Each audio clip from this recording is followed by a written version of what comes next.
বার্লিনে বাংলাদেশ দূতাবাসে কর্মরত অবস্থায় জালিয়াতি এবং প্রতারণার মাধ্যমে প্রায় কোটি টাকার আর্থিক দুর্নীতি করেছেন রাষ্ট্রপতির কার্যালয়ের উপসচিব কাজী তুহিন রসুল। প্রকৃত বাড়ি ভাড়ার পরিমাণ গোপন করে ভুয়া চুক্তিপত্র বানিয়ে জাল স্বাক্ষর এবং সিল ব্যবহার করে প্রতারণার মাধ্যমে ২০১৯ সালের অক্টোবর মাস থেকে ২০২৩ সালের জুলাই পর্যন্ত ৪৬ মাসে ৭৯,১৪৯ ইউরোর সমপরিমাণ ৯২,৪৫,৫৫৩ টাকা আত্মসাৎ করেছেন। শুধু আর্থিক দুর্নীতি নয়, দায়িত্ব পালনে অবহেলা, বেআইনিভাবে কূটনৈতিক পাসপোর্ট থেকে সাধারণ পাসপোর্টে পরিবর্তন, দূতাবাসের গুরুত্বপূর্ণ তথ্য ও নথি সংরক্ষণে অনিয়ম সহ সীমাহীন দুর্নীতিতে জড়িয়েছেন আলোচিত এই কর্মকর্তা।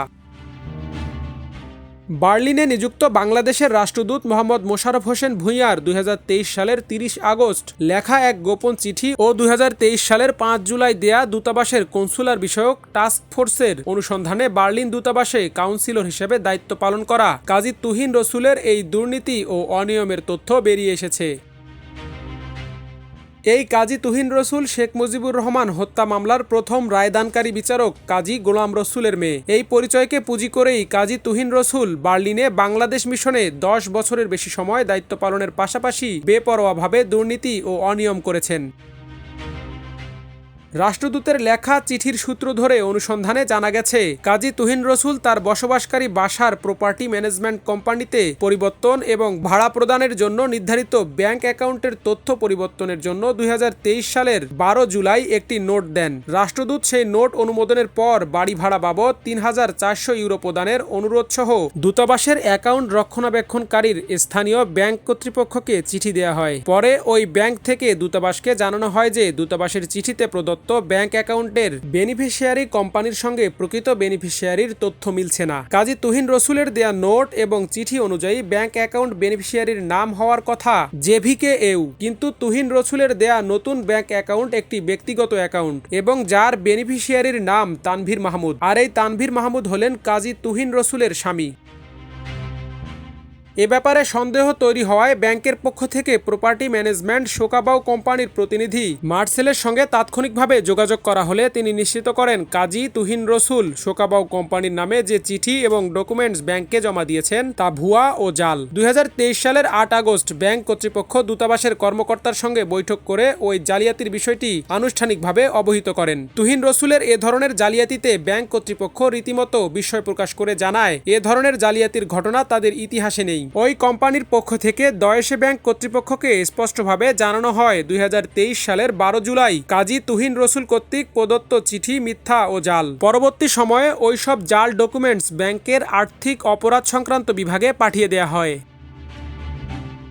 তুহিন রসুল বার্লিনে যে বাসায় থাকতেন তার মাসিক ভাড়া ৩,৪০০ ইউরো নয়। প্রপার্টি ম্যানেজমেন্ট শোকাবাউ কর্তৃক বাংলাদেশ দূতাবাসকে জানানো হয় ২০১৯ সালের নভেম্বর মাসে নির্ধারিত ভাড়ার পরিমাণ ছিল ১,৭৯৫ ইউরো। সিকিউরিটি ডিপোজিট ছিল ৪,১৭০ ইউরো। সেখানে কাজী তুহিন রসুল ভুয়া এবং জাল চুক্তিপত্রের মাধ্যমে ২০১৯ সালের অক্টোবর থেকে ২০২৩ সালের জুলাই মাস পর্যন্ত বাসা ভাড়া বাবদ ৩,৪০০ ইউরো এবং সিকিউরিটি ডিপোজিট বাবদ ৮,৯৮৫ ইউরো অবৈধভাবে ব্যক্তিগত অ্যাকাউন্টে গ্রহণ করেন। সরকারি বিধি অনুযায়ী এটা গুরুতর অপরাধ। তিনি ৪৬ মাসে শুধু বাড়ি ভাড়া বাবদ ৭৯,১৪৯ ইউরো সমপরিমাণ ৯২,৪৫,৫৫৩ টাকা আত্মসাৎ করেন। দুর্নীতিবাজ এই কর্মকর্তা জালিয়াতির পাশাপাশি বেআইনিভাবে শোকাবাউ কোম্পানির সিল, লোগো ব্যবহার এবং জাল চুক্তিপত্র তৈরির কারণে বাসা ভাড়ার চুক্তিটি বাতিল করা হয়।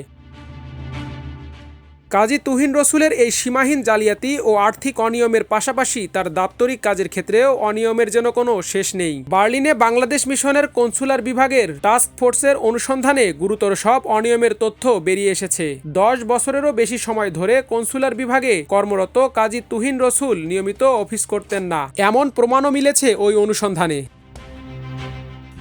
রাষ্ট্রদূত তথা মিশন প্রধান এবং পররাষ্ট্র মন্ত্রণালয়ের অনুমোদন ছাড়া মিশনের সাবেক ও বর্তমান কর্মকর্তা ও কর্মচারীদের সন্তানদের জন্য ৩৪টি কূটনৈতিক ও অফিসিয়াল পাসপোর্ট সাধারণ পাসপোর্ট পরিবর্তন করে স্থানান্তর করেছেন কাজী তুহিন রসুল। এ ব্যাপারে কোনো নথি বা অনুমোদনের কোনো ডকুমেন্টস খুঁজে পাওয়া যায়নি। সঠিক দালিলিক প্রমাণ বা রেজিস্টার ছাড়াই কনসুলার বিষয়ক আয় অধীনস্থ কর্মচারীদের ব্যক্তি পর্যায়ে ও ব্যাংকে জমা রাখতেন কাজী তুহিন রসুল। এই বিষয়টি জবাবদিহিতার আওতায় আনা জরুরি বলে মতামত দিয়েছে টাস্কফোর্স। নিয়ম বহির্ভূতভাবে ই পাসপোর্ট আবেদনের ক্ষেত্রে যথাযথ ডকুমেন্টস যাচাই বাছাই ছাড়াই আবেদনপত্র গ্রহণ, অনুমোদন এবং পাসপোর্ট সরবরাহ করা হয়েছে। এছাড়া এসব আবেদনকারীদের মূল্যবান রেকর্ড ও ডকুমেন্টস সঠিকভাবে সংরক্ষণ করা হয়নি। জার্মানির বাইরের দেশে বসবাসকারী বহু বাংলাদেশির কয়েকশো পাসপোর্টের আবেদন অবৈধ প্রক্রিয়ায় সম্পন্ন হয়েছে বলে ওই তদন্ত রিপোর্টে জানা গেছে। এছাড়া দূতাবাসের অফিসিয়াল ওয়েবসাইটে কনসুলার সংক্রান্ত তথ্যাদি হালনাগাদ না করার কারণে সেবা প্রত্যাশীদের দুর্ভোগ বেড়েছে বলেও মন্তব্য করা হয়েছে। কাজী তুহিন রসুলের এই জালিয়াতি এবং প্রতারণার মাধ্যমে আর্থিক দুর্নীতি এবং দাপ্তরিক নানা অনিয়মের জন্য কেন বিধি মোতাবেক তদন্ত করে শাস্তিমূলক ব্যবস্থা নেওয়া হবে না তা জানতে চেয়ে রাষ্ট্রদূতের পক্ষ থেকে কারণ দর্শানোর নোটিশ দেওয়ার পাশাপাশি গুরুতর এই অনিয়মের বিষয়টি তৎকালীন পররাষ্ট্র সচিব মাসুদ বিন মোমেনকে অবহিত করা হয়। তার এই দুর্নীতির বিষয়টি জানাজানি হওয়ার পর 2023 সালের 28 আগস্ট জারি করা এক আদেশে তাকে বার্লিনে বাংলাদেশের দূতাবাস থেকে ঢাকায় প্রত্যাহার করা হয়। তবে ঢাকায় ফেরার পর এই দুর্নীতিবাজ কর্মকর্তার বিরুদ্ধে কোনো ধরনের শাস্তিমূলক ব্যবস্থা না নিয়ে বরং রাষ্ট্রপতির কার্যালয়ের মতো গুরুত্বপূর্ণ স্থানে পদায়ন করা হয়। পররাষ্ট্র ও রাষ্ট্রপতির কার্যালয়ে সংশ্লিষ্ট কর্মকর্তারা বলছেন, কাজী তুহিন রসুল তার বাবার পরিচয়কে ব্যবহার করে বিগত আওয়ামী লীগ সরকারের সময়ে আওয়ামী লীগের শীর্ষ নেতা থেকে শুরু করে পদস্থ আমলাদের অত্যন্ত ঘনিষ্ঠ ছিলেন। প্রধানমন্ত্রীর কার্যালয় পর্যন্ত ছিল তার অবাধ যোগাযোগ, আর এই জন্যই তাকে গুরুতর সব অনিয়মের পরও কোনো ধরনের শাস্তির মুখোমুখি হতে হয়নি, বরং রাষ্ট্রপতির কার্যালয়ের মতো গুরুত্বপূর্ণ স্থানে পদায়ন করা হয়েছে। রাষ্ট্রপতির কার্যালয়ের আপন বিভাগে উপসচিব হিসেবে কর্মরত এই দুর্নীতিবাজ কর্মকর্তা বিতাড়িত প্রধানমন্ত্রী শেখ হাসিনার অত্যন্ত আস্থাভাজন হিসেবে 10 কাঠার সরকারি প্লট পর্যন্ত বাগিয়ে নিয়েছেন। তার এই প্লট পাওয়া নিয়েও রয়েছে নানা প্রশ্ন। আমার দেশ নিউজ ডেস্ক।